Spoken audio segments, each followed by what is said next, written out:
What's going on, guys? It's me. I'm back. It's me, Zach Steele. Really excited to get started again with this season. Been missing football lately, so really looking forward to this season. Figured I might as well start putting out content a lot earlier than I did this time last year.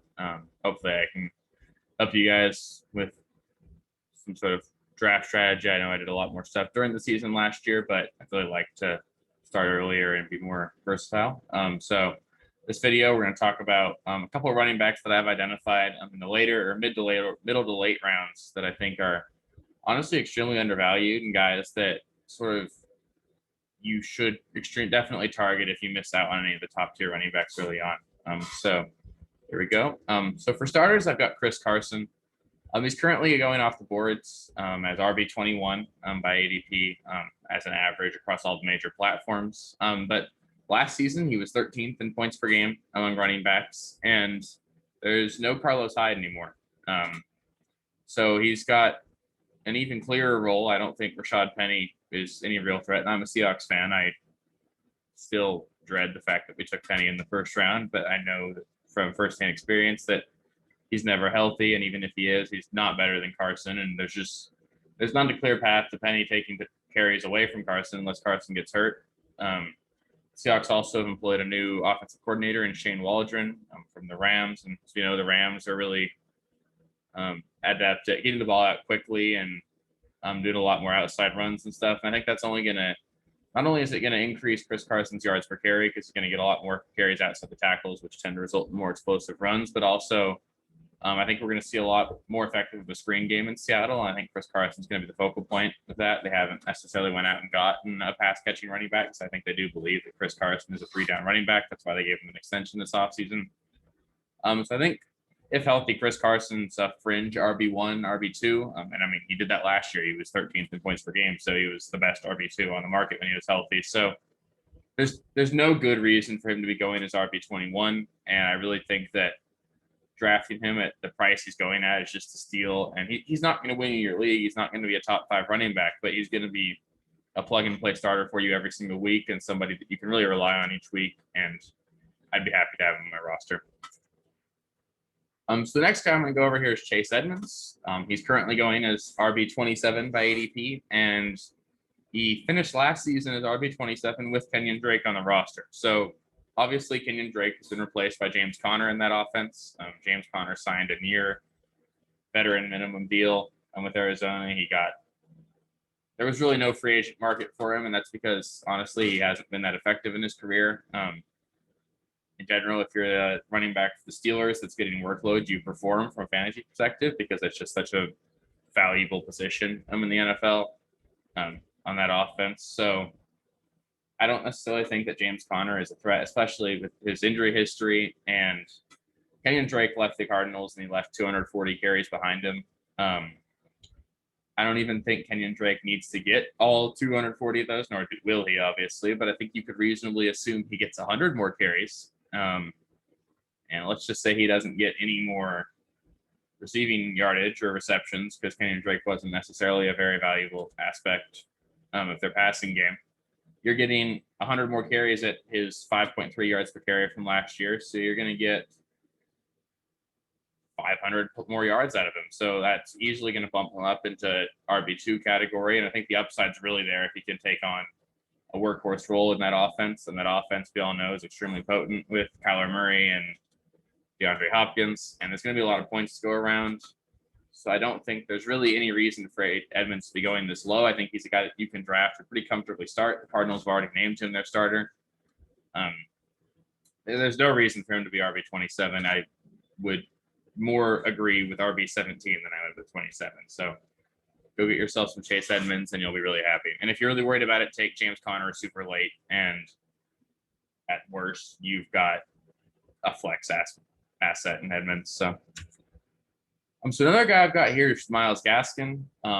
He finished as RB13 on a points per game basis last season. He's tied with Chris Carson. And the Dolphins, despite addressing or stating that they might want to, didn't actually go in and add a new running back this offseason.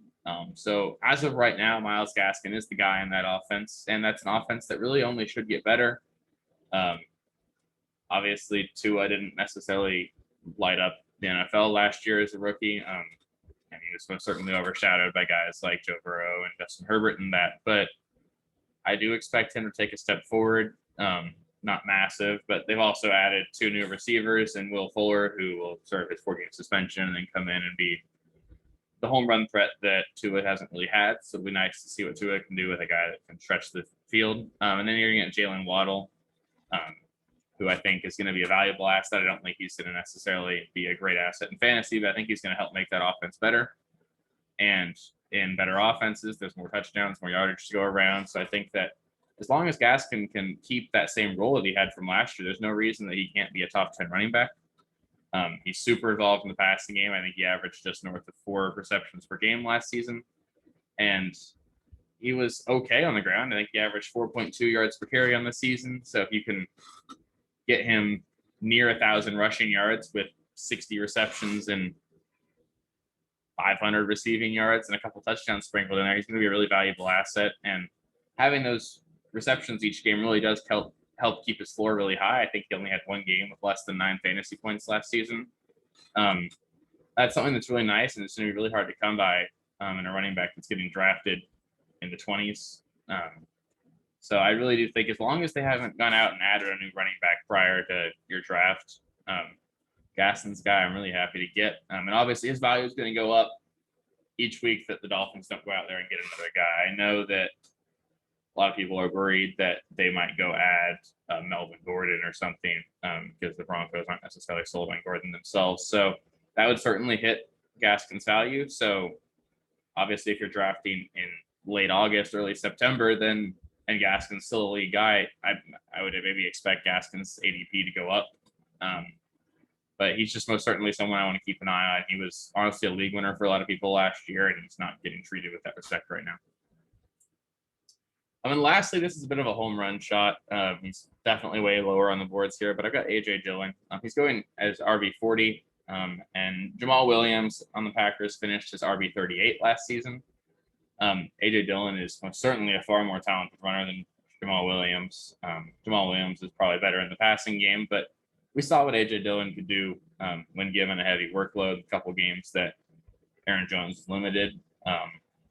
And this offense is one that's shown to be more than capable of supporting 2 running backs. And Jamal Williams has been a fringe flex play last couple of years. And I think that that's something you're getting with Dillon, but also you're getting some very real league winning upside if Aaron Jones were to go down. I don't think A.J. Dillon is, I'm not going to say he's Aaron Jones, especially given what Aaron Jones can do in the passing game, but A.J. Dillon's a very talented runner, and he's a guy that can most certainly be an RB1 in the absence of Aaron Jones. And the Packers offense should still be extremely potent, assuming Aaron Rodgers returns. Obviously, you almost want to avoid the whole Packers offense if he doesn't, but there's going to be a lot of touchdowns to go around. They like to get the running backs involved. They don't really have more than one real receiving threat in terms of stealing touchdowns. Obviously, Tunyon had a hell of a season last year, and I think he had like 12 touchdowns. But I don't think that's something that's going to continue. So I think you could see A.J. Dillon siphon off 5 to 6 touchdowns with 500 rushing yards on this season, and that's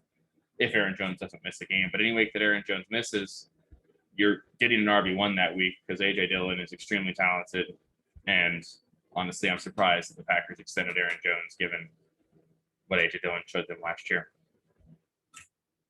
So that's it for this video. I really appreciate you guys taking the time out of your day to watch these. I'll be coming out with one for wide receivers, tight ends, and quarterbacks pretty soon. And then I'm going to go through and do some videos on different auction strategies, and we love auction drafts. And then I'll also probably do a mock draft at each spot 1 through 12, and then I'll upload a video for each one of those explaining how I approached that draft and why I made the decisions I did. And I'll probably do the same thing for an auction draft as well, just so you guys can kind of see how I approach drafting. I am by no means claiming to be the best fantasy player in the world, but I do believe I tend to know my stuff. I love this stuff. I live and breathe it. If this could be my day job somehow, that'd be incredible. Obviously, that's a hell of a dream. But I really appreciate you guys taking the time to watch this video. If you haven't yet, please like and subscribe. You can feel free to follow me on Twitter. I'll be more active on that as the season ramps up. The Twitter is shown right there. I'll also link it in the description below. And then one more thing before I go. At the end of last season, a couple of you guys expressed interest in participating in a subscriber league. So if that's something that you guys are interested in, just maybe comment that underneath this video. And if I get enough interest from that, I'll see about setting that up, and maybe I'll do some sort of trivia question and on like each of the next 11 videos, and the first person to get each one of those right will earn a spot. So then it'll incentivize you guys to watch the video, and then you guys can have a lot of fun competing against me and Tyler and see what you can do against us in the fantasy league. I'm really glad we got started again on this season. Thank you guys for watching, and I hope you have a very good rest of your day.